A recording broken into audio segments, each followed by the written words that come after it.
며칠 전에 가을이 낙엽을 앞세우고 바쁘게 저희 집 마당을 빠져나가는 걸 보았습니다. 그러더니 벌써 겨울을 가져다 놨나 봐요.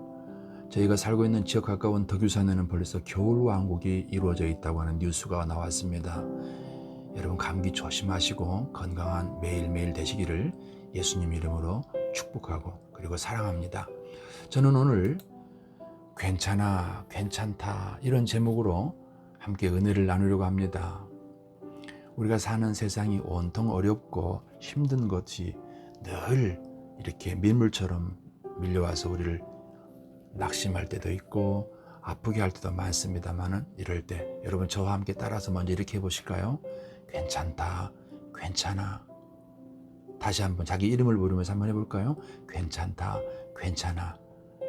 자, 모세를 통해서 오늘 제가 말씀을 여러분과 함께 나누면서 우리에게 주는 메시지를 들으려고 합니다. 그 시대에 이스라엘은 이집트에서 노예 생활을 하고 있었습니다. 그러던 중에도 이스라엘 백성들은 얼마나 왕성하게 번성했던지 바로 왕이 위기를 느끼고 사내아이가 태어나면 강물에 던져 살해하라는 명령을 내렸습니다.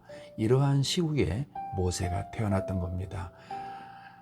한 사람이 어느 시기에 어느 시국에 어떤 시국에 태어나는지 어떤 환경에서 자라서 성장하는지 이 과정은 전부 다 하나님께서 돌보시고 이끌어 인도하시는 것을 모세를 통해서 볼 수 있습니다. 그러나 산파의 눈에 하나님께서 긍휼을 베풀어 주셔서 그 긍휼한 눈으로 그 아이를 보자 도저히 죽일 수 없어서 그 아이를 눈 감아주게 됩니다. 부부가 이 아이를 집에서 젖먹이면서 석 달 정도를 길렀는데 더 이상은 아이가 자라서 기를 수 없게 되자 이제 결단을 해야 될 시간이 왔습니다.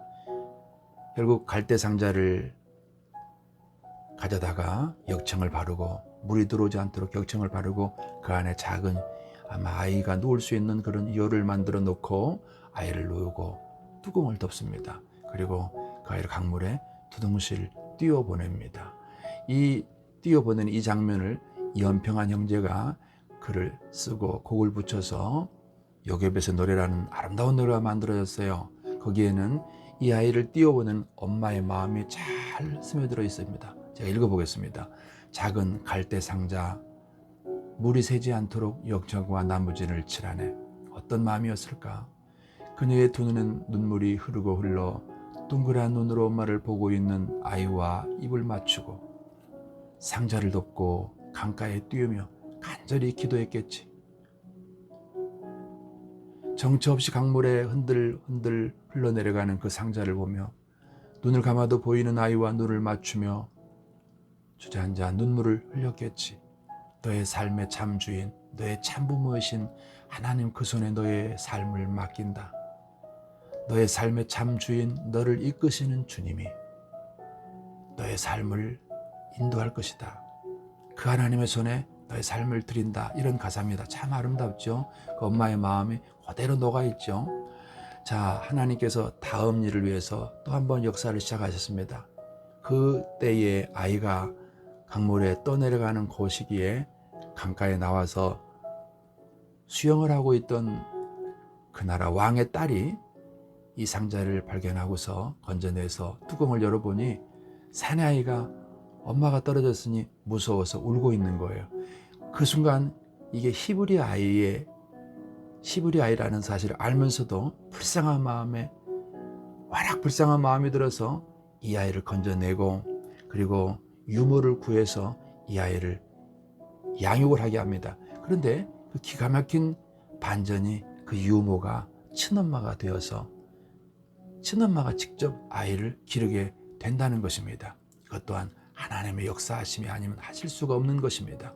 하나님은 이렇게 한 사람이 태어나고 자라는 모든 과정에서 하나님은 바로 곁에서 인생을 이끌어 인도하시며 상황을 섭리해 나가고 있는 것입니다. 그리고 그의 이름을 물에서 건졌다 이런 뜻에서 모세라고 지어줍니다. 모세는 그때로부터 40년 동안 왕궁에서 최고의 학문을 공부하게 됩니다. 자, 40세가 됐을 쯤에 백성을 돌볼 생각을 하고 시내를 돌다가 자기 동족 히브리인을 무시하고 행패를 부리는 그 나라 자국민을 발견하고서 그 사람을 때려서 죽여버립니다.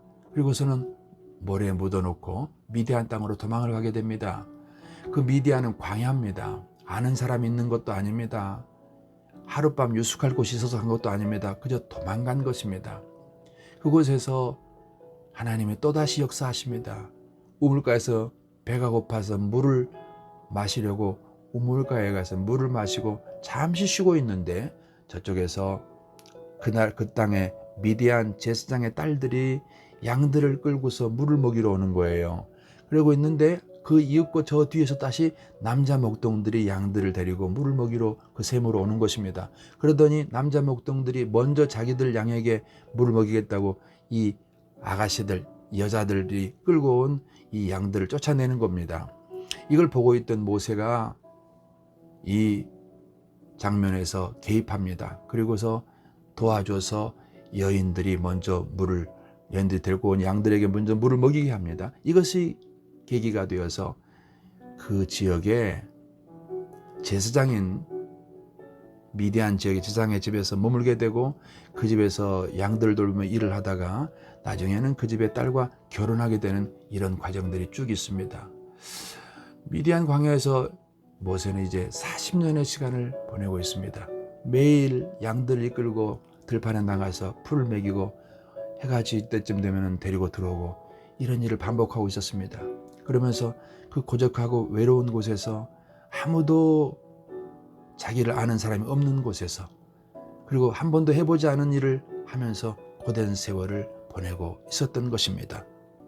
그러던 어느 날 집으로 돌아오던 길에 언덕바지를 막 넘어 들어오는데 그 맞은편에 떨기나무에서 불이 확 붙은 걸 발견합니다. 깜짝 놀랐겠지요.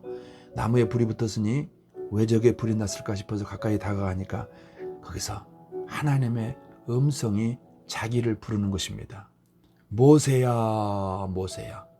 이렇게 하나님께서 모세를 알고서 정확하게 모세 이름을 부르십니다. 그러면서 모세에게 하나님의 일을 하도록 사명을 주십니다. 그러면서 한마디를 더 하십니다. 네 발에서 신을 벗으라고 하십니다. 이제 너가 네 재주를 버리고 네 생각을 버리고 네 계산을 버리고 네 방법을 버리고 너로 사는 너 중심의 생각을 버리고 이 말입니다. 이것이 네 발에서 신을 벗으라는 말입니다. 우리는 이것을 벗지 못해서 우리의 연단이 계속 길어지고 있는 것입니다. 오늘도 하나님은 우리의 육신적인 성품을 변화시켜서 그리스도 예수 안에서 선한 일을 하게 하기 위해서 우리를 만들어가고 계시는 것입니다. 모세 인생을 보면서 하나님께서는 한 사람의 인생을 연단해서 자기 백성을 구원하는 일에 쓰시려고 우리를 만들어 가시는, 우리를 성화시켜 나가는 일에 열심히시며, 그리고 우리 인생에서 하나님은 실수하지 않으시며 한치의 오차도 없다는 것을 발견하게 됩니다.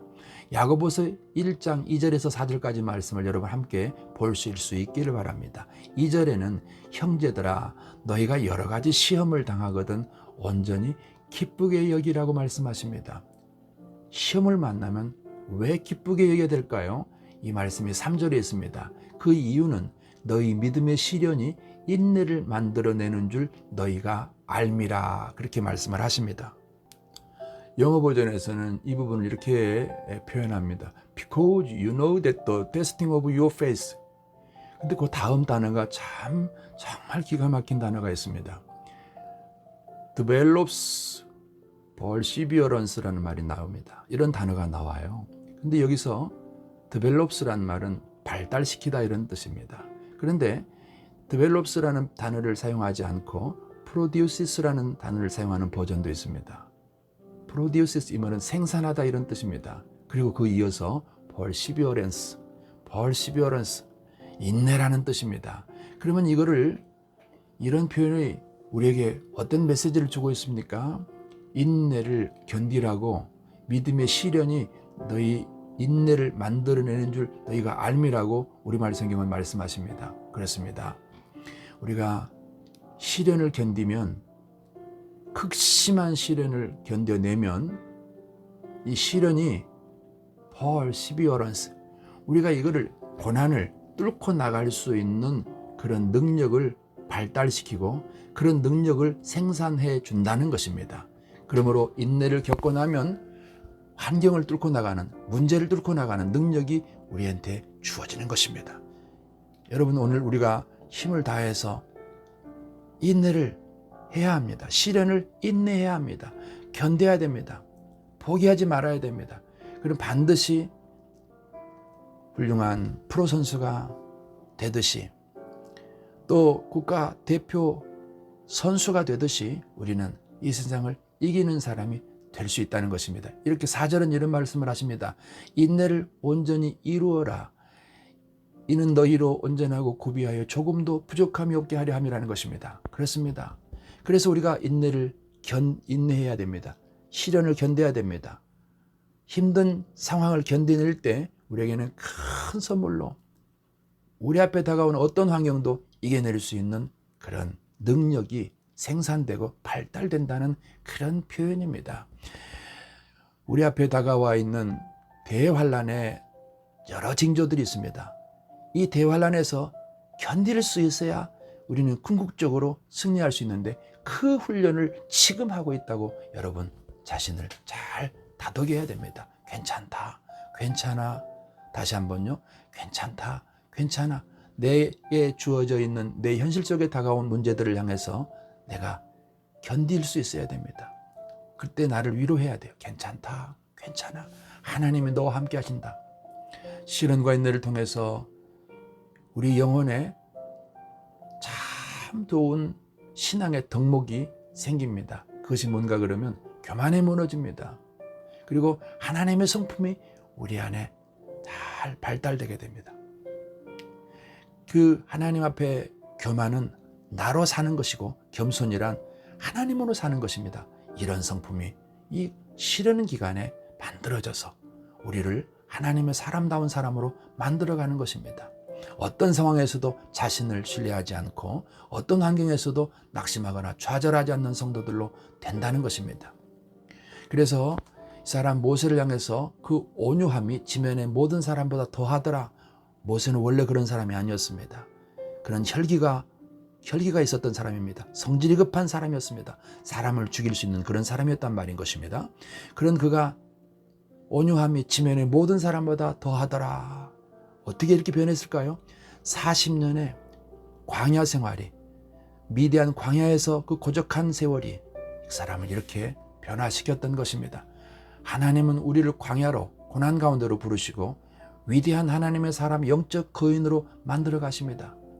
훌륭한 항해사는 거친 바다에서 만들어지지 글라스에서 만들어지는 건 아닙니다. 오늘 인내가 여러분 삶에 요구되고 있다. 이런 말씀들이 모세를 통해서 우리에게 주어지는 메시지입니다.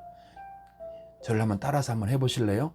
육체는 땀방울로 단련되고 영혼은 눈물방울로 단련된다. 로마서 8장 18절에는 이렇게 말씀하십니다. 생각컨대 현재의 고난은 장차 우리에게 나타날 영광과 비교할 수 없도다 그러셨습니다.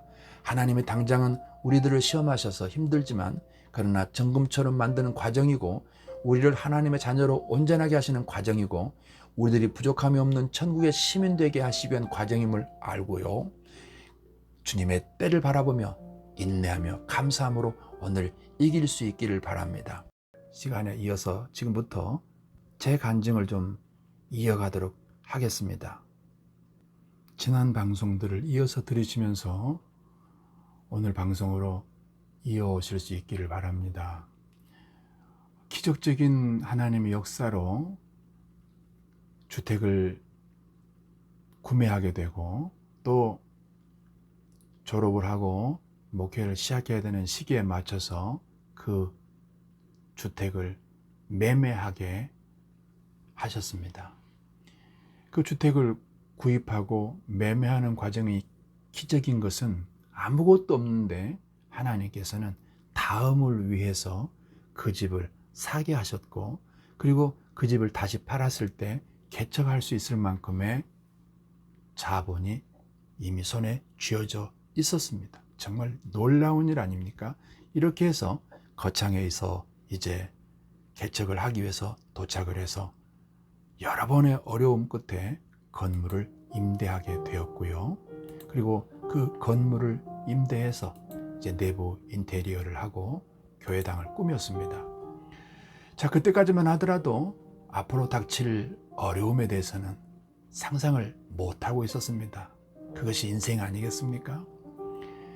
이제 막상 교회를 시작해서 이제 지방의 주관으로 설립 예배를 드리고 난 다음부터 이제 기가 막힌 고난이 또 찾아왔습니다. 이 하나님의 시련이 나를 만드신다는 것은 그 당시는 알 수가 없기 때문에 너무 힘들었죠. 제가 연단의 이 3중고를 짧게 지난 주일에 우리 교회에서는 말씀을 드렸습니다. 첫째는 건물을 임대했으나 교회를 시작했으나 월세를 낼 수가 없습니다. 성도가 없으니까 월세를 어떻게 내겠습니까? 그래서 주인으로부터 매일 시달렸습니다. 두 번째는 어느 날 아내가 쌀이 없다는 얘기를 해요. 먹을 쌀이 없다는 것입니다. 세 번째는 그런 극심한 스트레스로 아내가 폐병이 들었어요. 그리고 그 폐병은 우리 동네에 내과 의사를 찾아가서 믿는 의사이기 때문에 그 원장님한테 사정 얘기를 해서 검사한 결과 고칠 수 없는 이미 양쪽의 폐가 다 사라진 상태의 그런 아주 위기까지 와 있다는 얘기를 들었습니다. 그래서 아내를 데리고 보건소에 가서 다시 한 번 더 진단을 받고 보건소에서 주는 약을 타서 집에 와서 약을 먹이고 나면 먹을 게 없어서 힘든 상황에서 그 독한 약을 먹어서 그런지 사람이 시체처럼 들어 누워서 꼭 죽은 것처럼 그렇게 들어 누워 있는 상태입니다. 여러분, 집안에 환자가 있으면 집안에 온통 분위기가 어둡습니다. 그렇지 않아요? 저도 마찬가지였습니다. 교회는 없고 아는 사람도 없고 친척도 없고 같은 교단, 교회도 없고 이런 상태에서 너무너무 힘들었어요. 그 힘든다는 것은 말로 지금 표현할 길이 없을 만큼 힘들었습니다. 그래서 하루는 어떻게 하면은 힘들어하는 제 아내를 좀 위로하고 저도 좀 위로받고 좀 그럴 수 있을까? 어떻게 하면 목회가 좀 되게 할 수 있을까? 어떻게 하면 성도가 좀 있어서 이 상황을 좀 극복해내며 살 수가 있을까? 이런 생각을 제가 한 거죠. 그러다가 어느 날 문득 이런 생각이 들어요. 조영기 목사님은 어떻게 해서 30만, 40만, 50만, 70만 명을 목회하실까? 나는 이렇게 한 명도 성도가 안 생기는데, 그러면서 동시에 아마 조 목사님이 우리한테 안 가르쳐주고 있는 게 뭔가 있을 거다. 그렇지 않다면 나는 이렇게 안 될 리가 없단 말이죠. 그러니까 조영기 목사님을 연구해보자 싶어가지고 여의도 순복음교회에서 보내주는 조영기 목사님 설교 전문이 나와 있는 그 신문을 펼쳐 들었습니다. 그리고 그 신문의 설교 내용과 똑같은 또 설교 테이프들이 같이 왔어요. 여의도 교회에서 보내줘서. 그래서 테이프는 듣고 신문 설교 전문을 보면서 무엇이 있을까? 나랑 도대체 무엇이 다를까? 연구하기 시작했습니다. 그 테이프를 틀어놓고 얼마나 테이프를 오래 들었던지 반복해서 들었던지 테이프가 늘어나가지고 아주 이상한 소리가 나올 만큼 이상한 소리가 될 만큼 테이프를 들었어요. 듣다가 보니까 두 가지가 제가 특별한 게 찾았습니다. 그 하나는 설교 문장 끝부분에 다 발음을 하지 않는다는 것이고요.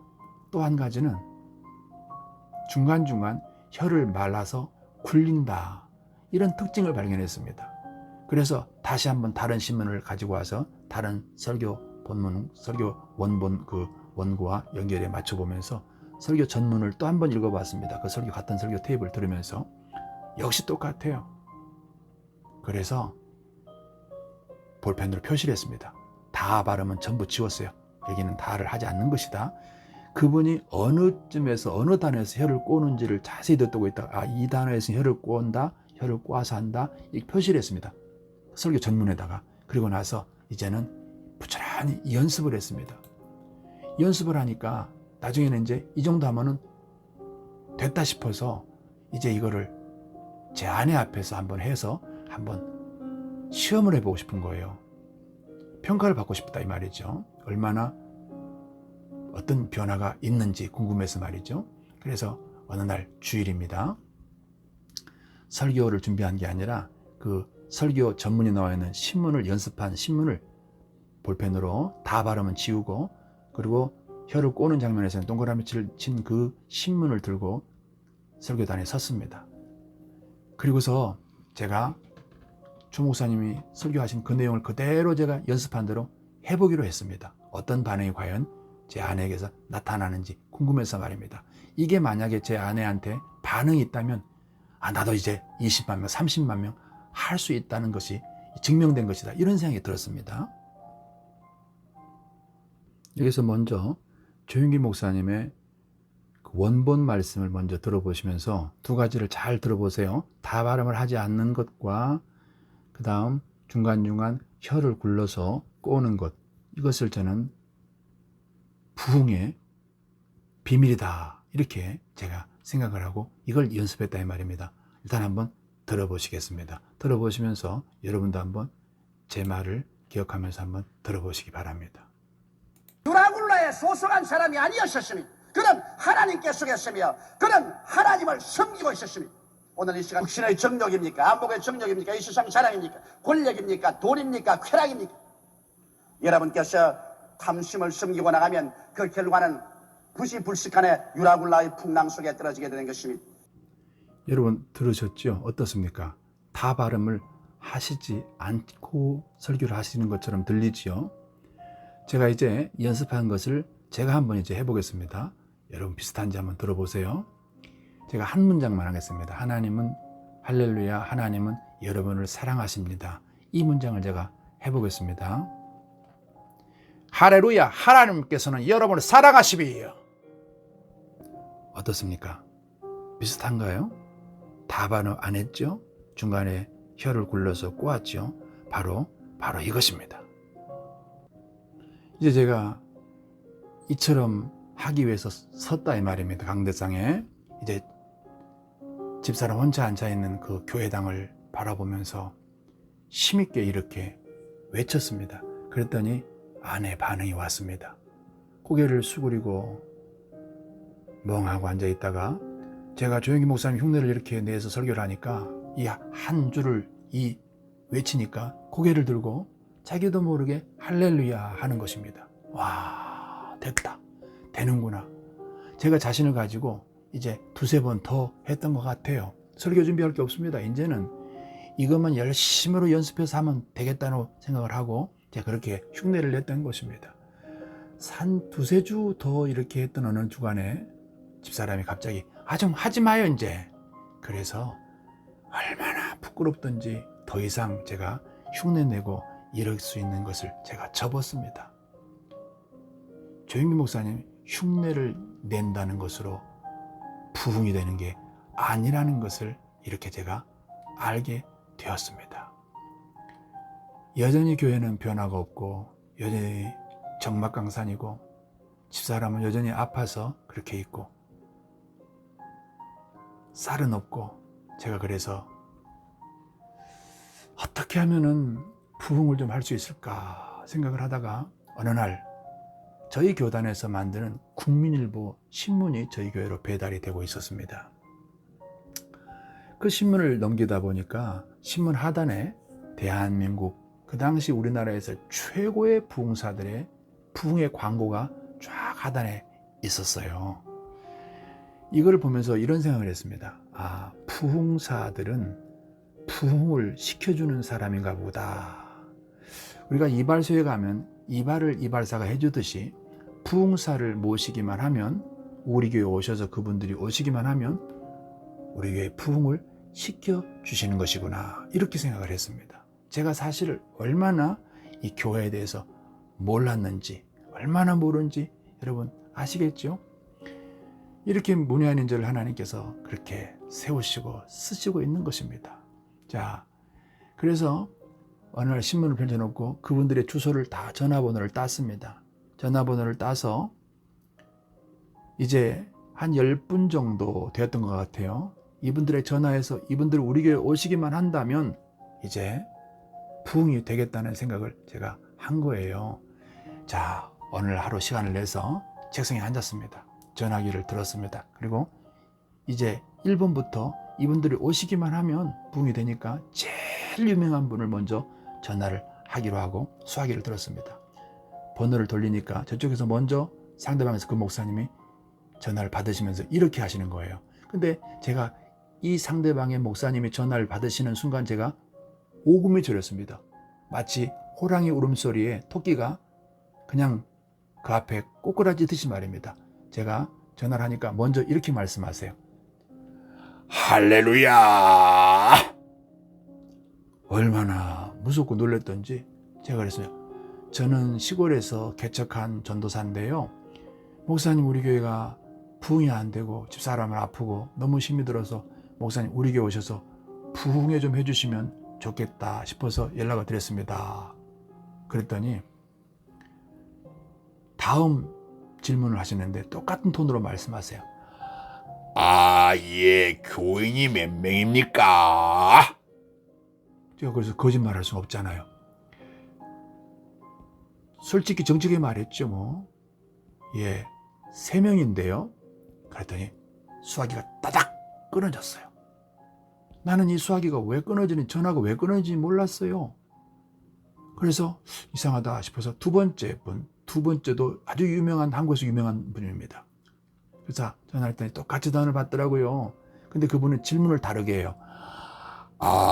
예, 교회당이 몇 평이나 됩니까?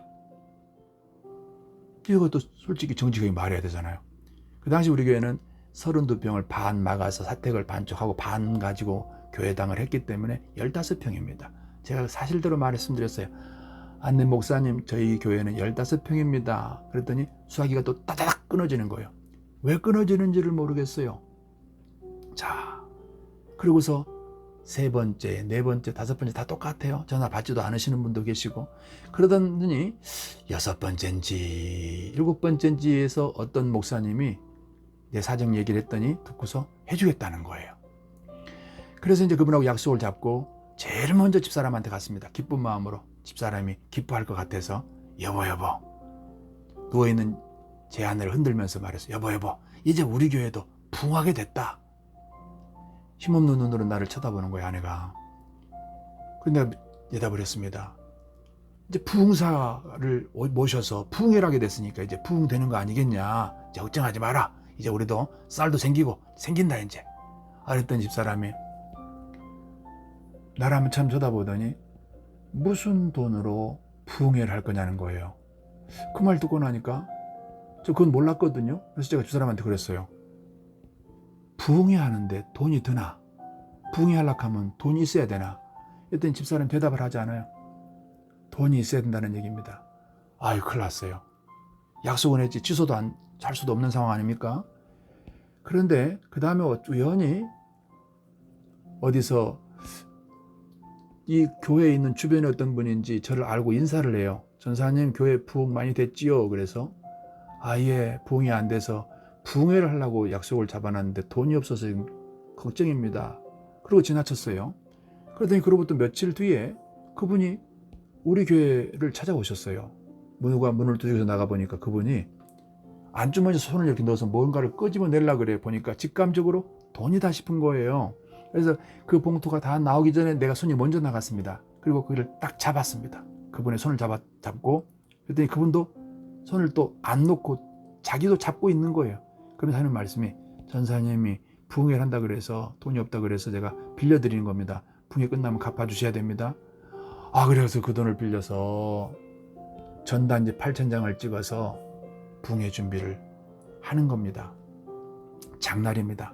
그때가 아마 1월 달인지 2월 달인지 정확하게는 모르겠습니다만은, 얼었다가 낮이 되면 땅이 녹잖아요. 그러면 그 흙바닥에 흙길에 패인 곳에서 물이 첨벅첨벅합니다. 그런 곳에 장날 서가지고 전단지를 드리면 앞서가는 사람이 받아서 버리면 저는 다시 주워서 다시 그걸 또 다른 분에게 드리고 또 버리고 하면 또 닦아서 드리고 이러면서 8,000장을 다 나눠주고 이제 날짜가 되어서 목사님 모시고 식사를 하고서 이제 그분이 교회에 둘러보시더니 앉기가 마땅치 않고 어디 앉을 의자가 없었어요. 그냥 맨 바닥에다 장판만 깔아놨기 때문에 이분이 그랬더니 기도하러 올라가겠습니다. 그리고 강대상 쪽으로 올라가더라고요. 난 그래서 그러려니 했어요.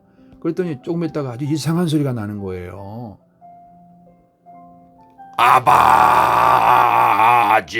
아바지.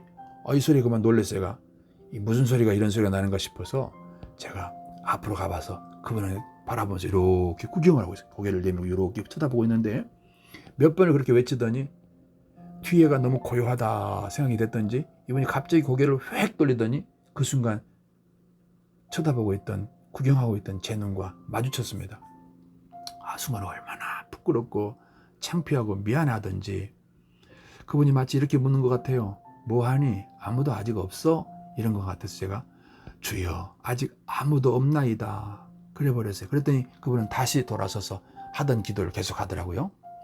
이제 제가 더 이상 구경만 하고 있을 수가 없어서 저도 조바심이 나고 그래서 아무도 안 와서 시간이 됐는데 아무도 안 와서 제가 앉아서 뒤에 가서 이렇게 이제 저도 앉아서 주여 주여 주여 하고 있는데 그러고 있기를 한 5분쯤 지난 것 같은데 아무도 문을 열고 들어오질 않아요. 너무 조바심이 나서 제가 일어났습니다. 2층이니까 창가에 가서 이렇게 밑을 내려다 보니까 우리 교회당 입구에 2층으로 올라오는 계단 입구에 교인으로 보이는 사람들이 서너 명이 서 있는데 처음에는 이제 우리 교회에 붕이 오려고 이분들이 오셨구나 싶은데 한만 기다려도 안 올라오는 거예요. 그래서 다시 2층에서 아래 입구를 내려다 보니까 이분들이 이상한 행동을 하는 겁니다.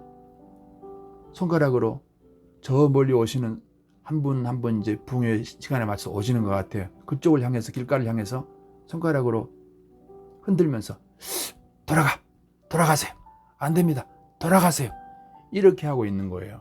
그러니 앞에 서서 오는 주변의 주위의 교인들을 다 돌려보내고 있으니 누가 들어올 수가 있겠습니까? 그래서 아무도 못 들어오고 있었던 거예요. 시간이 돼서 종을 땡땡 치고 이제 첫날 집회가 시작이 됐습니다. 그렇게 했던 이 집회가 결국은 목사님이 다음에 부흥되면 다시 오신다 그러고 가신다 그러고 이제 그래서 터미널에다가 택시를 타고 짐을 들여다 드리고 버스에 타고 목사님 안녕히 계세요 고맙습니다 하고 인사를 하고 그 버스가 출발하고 저는 막 돌아서는데 물동이로 마치 내 머리 위에서 누가 물을 부어버렸다라고 느낄 정도로 눈에서 갑자기 콸콸콸콸콸콸 눈물이 쏟아지는데 절제가 안 되는 거예요. 앞이 안 보이는 겁니다. 왜 무엇이라고 설명할 수 없는 그 내 마음의 허허로움이 슬픔이 서러움이 갑자기 확 밀려오면서 말입니다. 겨우겨우 입구를 찾아서 밖으로 나왔습니다. 그 당시에 터미널은 90년도의 터미널은요 담장이 무너졌고 미장 발라놓지 않은 바깥에 블로크 벽이 까끌까끌한 벽이 무너진 채로 이렇게 있었습니다. 모퉁이를 돌아서 제가 거기를 부여잡고 눈물이 앞을 가려서 앞으로 갈 수가 없으니까 거기에 주저앉았습니다. 허물어져가는 담벼락을 붙들고 33살의 젊은 전도사가 거기서 온몸을 꾸역꾸역 토할 때 몸부림치듯 몸이 흔들리면서 울어댔습니다. 거의 울어댔습니다. 너무나 내 마음속에 찬바람이 불어오고 허허로움이 어떻게 해볼 수가 없었어요. 그리고서 얼마나 그렇게 울었습니다. 하나님, 나한테 왜 이러십니까? 나한테 왜 이러십니까? 이렇게 울고서 진정이 되어진 뒤에라 와야 되니까 얼마나, 그러고 앉아서 울고 있는데 사람들이 지나가는 길바닥에서 젊은 사람이 그렇게 앉아서 꾸역꾸역 울고 있었습니다. 그리고 교회로 돌아왔어요. 집사람한테 뭐라고 설명할 필요도 없습니다. 이 상황을 다 알잖아요. 다음 얘기는 다음 주에 이어가기로 하겠습니다. 여러분, 그러나 제게 하나님 찾아오셔서 주셨던 위로함이 있습니다. 괜찮다. 괜찮아. 괜찮다. 괜찮아. 이 말씀이었습니다. 여러분, 다시 한번 여러분 자신을 위로하면서 하나님의 완전한 사랑을 의지하시는 한 주간 되시기를 바랍니다. 감사합니다.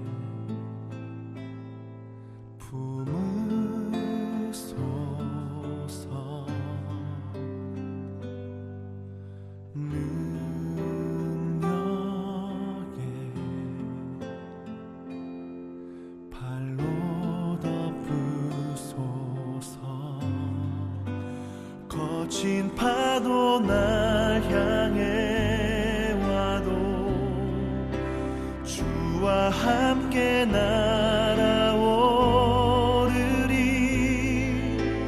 폭풍 가운데 나의 영혼 잠잠하게 주를 보리라.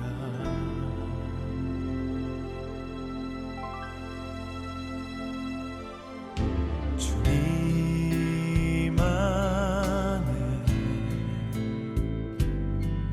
나 거하리.